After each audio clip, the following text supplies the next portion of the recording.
सॅनी भाऊंना इथं बोलवायचं एकच कारण आहे का जो समालोचकांनी जो इथली संघटना आहे संघटनेच्या माध्यमातून जो निकाल दिला सेमी पाचचा मथुर आणि लखन आणि त्याच्या विरोधात जे नंदी होते भवानी आणि एक त्याचं नाव नाही मला भवानी आणि एक नंदी होता.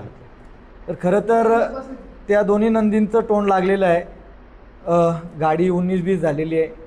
ह्या लोकांनी जे संघटनेच्या माध्यमातून जे छत्रपती संभाजीनगरमध्ये जी संघटना आहे बैलगाडा संघटनेची त्यांच्या पदाधिकाऱ्यांनी जो निकाल दिलेला आहे तो निकाल कुठेतरी मला असं वाटतं तुमच्या पद्धतीने तुम्ही दिला आहे, पण मला तो निकाल असा वाटतो आहे का तो निकाल मथुरच्या बाजूनी नाही आहे.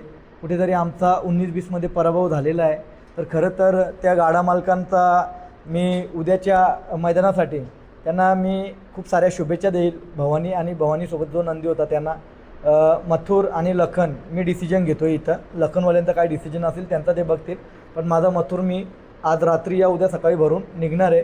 पण ती गाडी फायनलसाठी पात्र झालेली आहे. तो निकाल माझ्याकडनं हे मथुर फॅन फॅमिली कुटुंबाकडनं तो निकाल भवानीला दिलेला आहे. जय श्रीराम जय शिवराय. कारण की जर मी आज या संघटनेच्या माध्यमातून अखंड महाराष्ट्रभर काम करतो आहे ना मी स्वतःच चुक्या करत असेल तर मी स्वतःला या लाईफमध्ये चांगला बैलगाडा मालक म्हणून कधीच मी संबोधित करणार नाही. माझ्या घरातून सुद्धा फॅमिलीचे कॉल आले का आपला निकाल नाही आहे, तो आपला निकाल नाही पाहिजे आपल्याला.